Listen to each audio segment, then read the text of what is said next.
community. The Larabanga community is a small Muslim village with about 4,000 residents and 100% are Muslims. And of late, the people of this community, they were great hunters and peasant farmers, in which they go to Moli National Park for hunting, at the same time for farming. For some time, the place was conserved. And when the place was conserved, they could not go there for hunting or for farming. We're also lucky we have this mosque, the mystic stone, and also the local town township around the village, in a way that when visitors are passing to Moli Park, they consider a visit to these activities, and the community will benefit from that. So on 1992, we recruited a Peace Corps volunteer who came from the United States and set up a project which based under ecotourism development, and it aims to maximize the economic benefit of the local people in the community. He was here for 2 years, and at the end of the 2 years, he built something like Tourist Information Center for the community and hand over the work to the community. And I went in by Ghana Tourist Board as a local tour guide in the way that when visitors are in, I'll take you around, tell the history about the community and the mosque. And I, standing here, my name is Abdullah Ahmed. So we have this mosque as the oldest mosque in Ghana and one of the oldest in West Africa, which was built around 1421. That is for about 600 years ago now. And the founder of this community, he came from Saudi Arabia in a town called Medina. And this man was leading as a spiritually consultant to a certain warrior known as Ndewura Jekpa, that is the king of the Gonjas. We are in the West Gonja district of the northern region, and the district capital is Damango, which is 21 kilometers away from this village.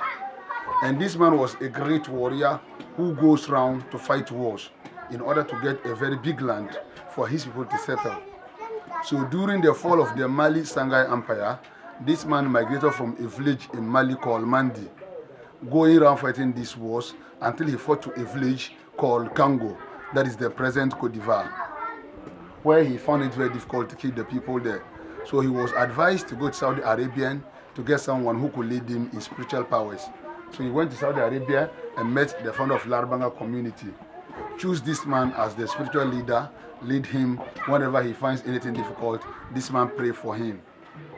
And during the war, they promised that they're going to cross 2 rivers and the third one will be their settlement. So when they were coming, they fought and they crossed 2 rivers. The final river, which will be the third one, is at the Black Volta.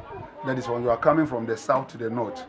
We have a river between the two sides. They settled there for some time, and the warrior man could not survive, leaving the founder of this community. He also realized that he was a pious Muslim, and so for that matter, he didn't need to settle where they wash and other things happen. Already, that place was polluted in a kind of bloodshed. So he needs a very peaceful land for settlement. And from the Black Volta, the first settlement this man made is where we have the mystic stone. It's half a kilometer away from the village. He came to meet the stone on top of a tiny clay, and there were some spiritual things living around the side of the stone. He was offering his prayers there, sleeping there. For some time, he wanted to build something like accommodation or a place for worship. And geographically, that side is slopey and rocky, which cannot be built something like this nature.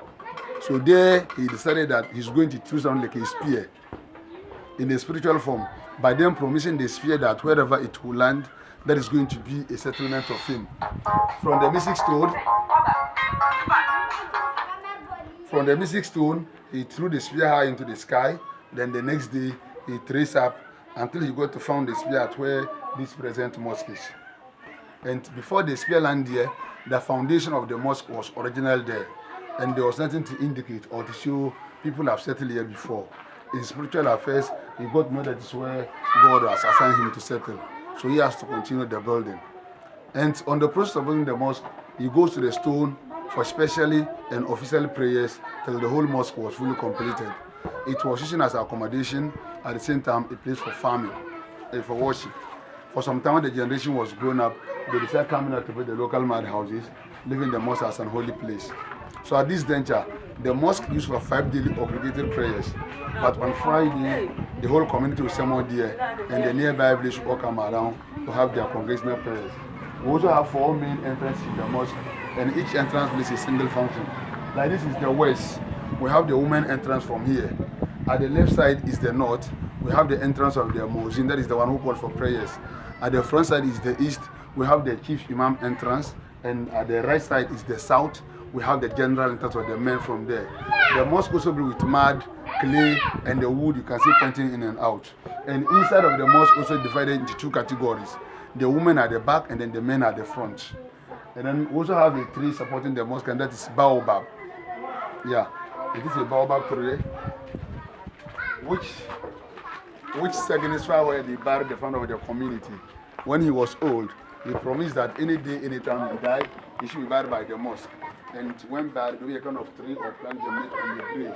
So when anything germinates, the community should take it as a vegetable crop. So when he dies, they bury him here. So a few days later, the tree came out on top of the grave.